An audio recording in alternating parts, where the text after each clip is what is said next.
What's up, everybody? This is Devin, Tampa Bay Buccaneers. You're listening to the LCC Network. Go Bucks.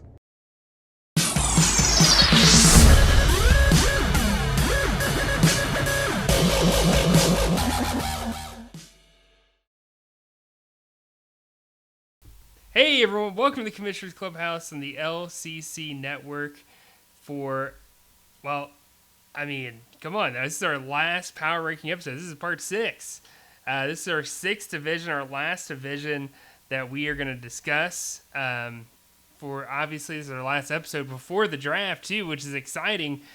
We've already done a mock draft. I'm sure if we re-mocked, we'd probably have things going a little bit differently due to injuries that have happened, players moving, and all that sort of stuff. So, but unfortunately, we probably don't have enough time to do like at least one of the podcasts. We could probably do one for fun if people want to do it like Friday night or something, just goofing off on the spreadsheet all together. If people want to do that, or a couple people. But this episode we are literally just breaking down the final division here that we have not talked about, which is Conference A, Western Division. And with me today, I've got Jordan and Mafali back on the show. What's going on, you guys? What's up? Here again. Yeah, we're back again. We done did it. We're back. We did it. We did it. Would you guys say this is the best division in the league? Well, I'm not in it, so no. But it's in the discussion for sure. This is a loaded division. We saved arguably the best for last in terms of like how competitive it is. Even the team that we had kind of, I don't want to call it a total realignment. We had one team move from Conference A to Conference B and vice versa. And it was Burrow's body count was begging to get in that division with his friend. So, why not? It didn't really impact anyone else. So, but it made that division even better, honestly. It's even more competitive, probably even better rivalries now. So let's just go ahead and kick it off. We're going to start off with the worst team from last season, working our way to the best team from last season in this division. And we're going to start with Burrow's body count, finished 6-6, barely missed the playoffs, but played in a bowl game. So if you look at the GM record, it's a little wonky there. But he has 2 first-round picks, 2/3, a 4th, 5th, 7th, 2 7ths, and it kind of goes on there with some later picks. But this is a team, all these teams, let me be honest, they all have a good amount of depth, some more depth than others, but even the team that probably has the least depth has great starting pieces, so it really doesn't even matter. But Burrow's body count with Joe Burrow, of course, why else would he name his team name that? He's got Kyle Pitts at tight end, a rookie. Joey Bosa, who I love. Nick Bolton should be interesting. Jeremy Chen, of course, is good. Jabril Peppers good. James Conner. Kind of going to be interesting to see what happens there. And then Will Fuller at receiver, which, probably one of the better receivers in that team. I did say Houston, I meant Miami. So it'll be interesting to see how he does with Tua there. But what are your guys' thoughts? We haven't voted on this one yet as we're recording. We're recording this Wednesday night. By the time you guys are listening to it, it's probably a day or two after the fact. So we can't really tell you who the Kids' Choice Award is for this. But I like this team a lot. I don't know if it's my favorite in the division, but I really do like this team. Yeah, you want to lead off, Steve? Or? Okay, yeah, I'll go with this. I'll go first this time. Definitely a solid team for sure. Especially for the team that, finished in last year. It looks like they're ready to, rebound for sure. We'll see about the wide receiver position. I don't know if they'll end up keeping Will Fuller, especially because he's suspended. I don't know if what we do with suspended players in terms of the rules. I don't know if we're allowed to put them on IR or taxi. Yeah, you can put them on IR. Okay, well then, yeah, he could maybe do that. But I would still either way draft a wide receiver. I wouldn't be too, too excited going into the year with Will Fuller and Kyle Pitts as my only receivers, Kyle Pitts is a good tight end, but in this league, with it being a wide receiver / tight end that you could start, you really have to get a lot from that tight end. And as a rookie, who knows what he'll do. But, Burrow, I guess kind of what I said on the other podcast about the last, about Jameson's team with the 2 Bengals players. I'm not, huge on their line, but Joe Burrow has all these weapons around him. So, he'll be slinging it. So that's always a good thing in terms of fantasy. You know, even if he takes a few sacks or has a few turnovers, he'll be slinging it no matter what. Bosa is a great D end, and his linebackers Bolton and Chen are really nice, and really like Jabril Peppers as a safety, one of the more underrated, not talked about safeties, I feel like. But I think he's definitely top 15, top 20 guy for sure. And, you know, he just got to really shore up that wide receiver position and then that running back. You know, another guy who will be going running back early in the draft, I think. You know, with that 106 pick, I would probably see him taking a running back there. So, and then after that, he's kind of free to kind of just build his roster as he pleases. You know, he's got another first and that, you know, that 111, another early one at that. And then those 2/3, you know, he'll really be able to build out his roster. I could see him maybe going and adding 2 elite offensive players at the running back and wide receiver and just pretty much having his starting lineup all set at that point. So, you know, that'd be a good feeling to know that after the first round, your starting lineup is set and they're really good players. And then you can kind of just take maybe best available after that and just fill out your depth. So really like what he's got going on. Yeah, that's what he's going to have to do to be competitive in this division, especially the running back, in my opinion. I'm not huge at all on James Conner, so I feel like he needs to upgrade there, especially once we look at what other guys in the division have at running back. Um, but I do like Joe Burrow just because, like you said, the sheer amount of numbers, like the attempts he's going to have. Um, like you also touched on, he needs to upgrade a receiver. A lot of people like Pitts, but I don't like starting any tight end, maybe besides names Kelsey and Kittle. But the DN is there. I'm a huge fan of Jeremy Chen, of course, in real life, but I do feel like he may have a fantasy regression, just being Definitely. a little bit further away from the line of scrimmage on at least a percentage of snaps. I know we're going to play him close still, but I just don't think he's going to have true linebacker numbers. But he could still put up like elite safety numbers, I suppose. Um, but from there, so he's got a few pieces, but he does have the 2 picks in the top 11. So if he can really hit home runs on that, he's right there with everyone. Like theoretically, if Joe Burrow comes out slinging the rock. Yeah. I think Burrow's body count is definitely like a playoff contending team this season in that conference. But let's be honest, this division's so loaded. I mean, he could easily walk away having at least bare minimum 3 losses in division play, which that gives him only a few other games that he can afford to lose the rest of the year. Mind you, he does have a pretty easy schedule overall, so I think he can get some free wins that way. But Burrow's body count is a team that I have high expectations for. I definitely expect to see them improve upon 6-6 in 2021. But let's roll it over to Abusement Park now. This is another team. I think you're going to see bigger names here when people look at the screen with Kyler Murray, Aaron Jones, C.D. Lamb, of course, very young, a lot of potential there. Bradley Chubb, who's solid. Jayon Brown should be good. Kyle Duggar's one I think is a little bit more of a wild card. But this is a team that went 8-4 last year, made the playoffs. I believe was one and done. Doesn't pick until the second round, but does have 2 second-round picks, but doesn't pick till the 6th. So these 2 second-round picks have got to count for Peyton here. I don't know how he's going to use them. I would expect a safety, and I wouldn't be surprised if it's a flex player. I wouldn't be surprised if we see him draft 2 defensive players with both those picks, because in my opinion, you could probably afford to get a receiver in the 6th round. Receiver is so easy to stream.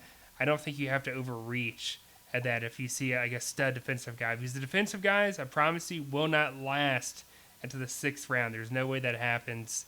I would, if I was him, I'm definitely going defense there with those 2 picks. Yeah, I agree. I think he'll definitely go defense with those first 2 picks. I mean, he definitely tried to play it smart, and you can see he has 1 player at each position that he has on his current roster. So he's really just trying to say, hey, let me get at least something here for each position, so I'm not like too desperate going into the draft with some flexibility. But you know, Duggar is definitely too much of a wild card to really trust as your starter. But I think that the rest of those guys you could easily feel pretty comfortable trusting as your starters at those positions going in. So, you know, you can get a safety going in with that second round pick, and with that next one, it's like dealer's choice. But I would agree that probably defense, just because of the extra potential for scoring. Where they're more likely to average 30 than a elite even like an elite wide receiver would. Not many receivers are going to average 30 fantasy points a game in our format. So it's really just about getting as many points as you can. So I think he'll probably go two defenses there, and then just hope that he can fill out his roster with those late picks. But in terms of his starting lineup, I think he'll be set. I think he's got a great offense, super explosive, especially if Lamb turns out to be what everybody's been saying he will be whole offseason. And then if Chubb stays healthy, that'd be huge because, obviously he's a great talent, former top 3 pick. And, that if him and Von Miller could stay healthy, we've been waiting for it now for like 3 years, but we've been saying that can be an elite pass rush combo right there. So, and then Jayon Brown, I know that they lost one of their linebackers in free agency. So, I think it opens up some more tackles for him, honestly. I think he'll be the guy there now. So, yeah, I mean, he's got the heavy hitters up top. A little bit of what Steve said. You feel comfortable with everybody starting besides maybe Duggar. And especially you take Kyler Murray. I was all on board with him being MVP last year, so I feel no different about him this year. Wouldn't shock me if he wound up being QB1 in the league, just off of what he can do. And you love Aaron Jones. He mentioned CD, Jalen, or Jayon, excuse me. But so I feel like his starters there. He's got the 2 second-round picks. I just don't know if he's gonna be able to build enough depth to like finish first place in this division because, like we said, it's pretty damn competitive. So after those, he's gonna really need to hit on those second rounders because after that, it's gonna be a while, and I don't know if he's gonna be able to build the depth to win throughout the year. He's definitely going to be good enough to beat some people, and his team's going to have those weeks where he could be the highest scoring team that week, but he's going to take his losses too. So yeah, depth is my concern with him. Yeah, Going through. I think so too. I mean, the 2 second-round picks have got to count. You don't pick again to the 6th. And this is coming from a guy who doesn't pick to like the 5th round. So trust me, I know I'm even more worried for myself. But 2 second-round picks, you got to make them count. I think you can make them count, but don't overthink it. If that makes sense, don't feel like you have to get a receiver that pick. Feel comfortable getting a solid IDP player. Because I promise you won't find them in the middle of the 6th round. Our third team that we got on here is the Detroit Bad Boys. And honestly, I'll go ahead and say it. This is the team I probably plan on voting for. Russell Wilson, Christian McCaffrey, Devonta Smith, Ernest Jones, who is third string on the LA Rams linebacker core. I have no idea why he drafted him. He is locked with this bum the rest of the year, but kudos for him. Go Gamecocks. Go Gamecocks, that's right. Darius Leonard, Odell Beckham Jr., and Cameron Hayward. This is a solid lineup, but take away Ernest Jones. Obviously he's irrelevant, but this is a solid team. He also went 8-4 last year. Is a guy who's been to a little critter bowl before. He doesn't pick to the 3rd. He's got 2/3, a 4th, 3/5, and he's got some later picks as well. But this is a team I don't think needs a lot of early round picks. I mean, I think he'd probably feel comfortable if he could get another defensive lineman, definitely a safety. He's going to have to wait until the 3rd round to get a safety. I think he can probably be okay with that. He's not going to get a stud, but he should be able to get someone solid if he plays his cards right there in the later part to mid part of the 3rd round. But ultimately, the Christian McCaffrey Russell Wilson combo should be stellar. I love Darius Leonard, of course, one of my favorite IDP players this year. OBJ, I think, assuming he can be healthy, he should be solid. And Cameron Hayward is the most undervalued defensive lineman in IDP leagues. Trust me, I don't know why. I guess because he's in a 3-4 playing defensive end, a lot of people just pass on him. But he's the guy who was consistent week in and week out. And I don't see the Bad Boys cutting him at any point in the year. I think he's probably going to be their starter. Yeah, no, I love his roster. I mean, McCaffrey is arguably the best fantasy player overall, regardless of position. Just because, because of all the upside he had just with catching the ball and just how much usage he has. He could argue he could easily have 1,000 yards receiving and 1,000 yards rushing, which is awesome to think about. But and then Darius Leonard could be right up there too in terms of an IDP format, just best overall fantasy player, just because he has so much scoring potential that he's shown. But also, I mean, I can't really say it'll happen, but he has been very aggressive trying to move up in the draft. So we'll see if he does. I mean, he hasn't sent me in particular anything that I've been, wanting, too much. I've sent him some counters. He might have gotten close, but he's being very aggressive, and I can tell that he is all in for this year. So he's trying to move up from those third round picks into the second, and maybe even the first with other people. Who knows? But I do know that he is, aggressively trying to pursue moving up. So I like what he has, and he's being very aggressive, which I root for as well. So I think he would probably be my vote as well in terms of my favorite team in this division, especially if he does end up moving up. I don't know who else he may be talking to, but I can tell you he might. I'd probably say good chance he probably moves up a little bit in the draft. So, and then if he does that and fills out his roster, gets like a elite safety, there's nothing stopping him from just really, putting up crazy amount of points this year, just in terms of his starting lineup if he stays healthy. Yeah, with that insider trade knowledge right there, I would really like his chances if he could slide up in the draft. Because the roster, I mean, you guys have talked about it enough, but I think just about him and Beg for G-Reg, ironically, but he's one of the guys that could potentially have the highest scoring running back and the highest scoring overall defender on your team, and that'll go a long ways towards taking you anywhere you want to go. And I mean, Patrick briefly touched on him. Let him get one more flash in the pan season from Odell Beckham to where he used to look what he looked like, and the offense is pretty much untouchable. But so he's definitely going to be really tough already, and if he does make a move to go up in the draft to solidify his starters, he's going to be tough. And I would already pick Bad Boys, but making a move would just solidify that for me. Yeah, this is a team I think we all are pretty high on. And our last team that we have here in the division is Beg for G-Reg, who finished first in the division and went pretty deep in the playoffs. He was 8-4 overall record last season. He's 16-12 as a GM in the league. That's BP. He doesn't pick till the third. He's got a fourth, a sixth, a seventh, eighth, and he gets later from there. And it's a late round third and early fourth. So his original picks, I'm guessing. But Dalvin Cook and Devin White, you cannot go wrong there. Grady Jarrett, I'm not big on, but who knows? I mean, he has made plays at the DT position for Atlanta, so he could be solid. And Cooper Kupp should have a good year, especially now that he has a good quarterback.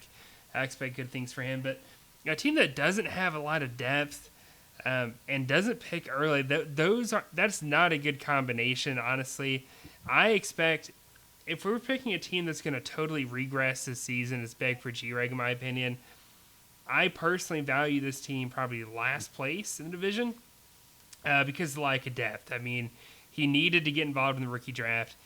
He needed to get more draft picks early on, and neither of those things happened. So it is what it is. He's got to work with what he's got. But I think, again, this is a team that could still make a playoff run, but there's no way this team competes for the division with these other giants in there. Yeah, I mean, like Billy's team had, I love his two running backs here, Beg for G-Rags, with Cook and White, just like we were talking about before, like that could easily be the number one running back and maybe the number one top overall scorer, both on his team. But it just, after that, it's a little bit thin. I do like Cooper Kupp a lot. He was actually very fortunate. I think that Kupp fell as far as he did in the waiver draft, and he got a very safe wide receiver one, so he doesn't have to worry about that heading into the draft. But really just depends on, for me, who falls to him maybe at that third and fourth round pick, if he can get a solid quarterback and a solid safety, to fill out that roster. DN to me isn't a make or break position. I mean, if you have an elite guy, it helps, but after that, it's really tough to predict them. Sometimes you're better off playing matchups when you see, you're playing a team like, the Jags or something, go ahead and get some sacks. But, I think if he can get some guys to fall to him in that third and fourth round, for that quarterback and that safety, just to at least fill out like those important positions in your starting lineup, then, I think he can make some noise. I mean, as long as he, hits on maybe a couple late round picks and, is active on the waivers, but in terms of just filling out his starting lineup, and what he's gonna have to put out there week one, it's really dependent on what falls to him at that 322 and 403. So it'll be really interesting to see what happens. Yeah, not much to be said that you guys already didn't. Love the two animals at the top. Cooper Kupp's going to be a good receiver. Grady Jarrett's a top 5 D tackle in the league, but not for fantasy purposes. He does his thing in an NFL setting, but he's just not going to be able to build the depth to compete with the rest of these teams. And at best, I see him scratching for third place in the division, just off of the two at the top, just maybe squeaking him out a few games. But I don't think he's going to do much after that, which would leave, like you said, that being one of the biggest regressions in the league this year is my expectation. So we'll see if he can prove us wrong, but just from what it's looking like. Yeah, I agree. Oh, that's pretty much it in terms of. Did you pick who your favorite team was in this division? If I didn't say it, Bad Boys, Billy and the Bad Boys for sure. Yeah, it was unanimous. I think Bad Boys in this one. I will say don't sleep on Amusement Park. I feel like he could possibly build depending on what he does with his first two picks. But I do, knowing kind of what Steve was talking about, he's at least trying to work his way up further in the draft. Yeah, highly aggressive. I mean, I'm sure. And if Billy's listening, for himself, but he is being like very. He's been sending me just myself. I mean, probably other people as well. But he's been sending me offers for, move up for weeks now. So nothing that I've wanted yet, obviously, or else you guys it would have been accepted. But I think that he's going to keep pushing. I'm sure eventually he'll find somebody because he seems like he's willing to tap into some next year draft pick or just give up some extra capital this year. But he definitely, you can tell he wants to move up and solidify that starting lineup, which makes sense. Just put a B squad together for your starting lineup and then just figure it out for your bench. And if he's listening, do whatever you can to go ahead and trade Ernest Jones, and you can strengthen your depth at linebacker. I feel like. Are we releasing this before the draft or? Yeah, this is going to be out before the draft, 100%. Okay. Oh, all right. Well, there we go. Yeah, this should be out. I haven't decided yet. I mean, we could technically have it out tomorrow, and I think probably tomorrow is a good time to do it. Maybe tomorrow night. Like I said, that'd be cool. One tonight, one tomorrow night. Yeah, that way people have plenty of time to listen to both episodes. And honestly, feel free to recap our other divisions. I mean, I personally feel like some of these divisions are pretty evenly matched, and this is one of them. This is going to be one of the more interesting ones to monitor throughout the year. Like I said, all of these teams could literally walk away with at least 3 division losses. And 3 losses, 3 guaranteed losses, that's not a good thing, and especially if you've already got a tough schedule. Beg for G-Reg is one of the has the toughest schedule in this division. So I think he's going to have to work extra hard to get this team back to an 8-win season. I think 7 wins is probably more likely, maybe even 6. And now that we're doing 13 weeks, 6 wins means even less. That's below 500. 7 wins is barely, I guess, above 500, just like it was. But it's gonna be a different season. A lot of moving pieces here. Draft day is gonna be a blast. We will be releasing. I need to finish it up, but we got to release the extra week, who the opponents are for everyone, because not everyone pick their opponents, so they're just going to be basically assigned. That'll be released before draft day as well. Anything else before we hop off, guys?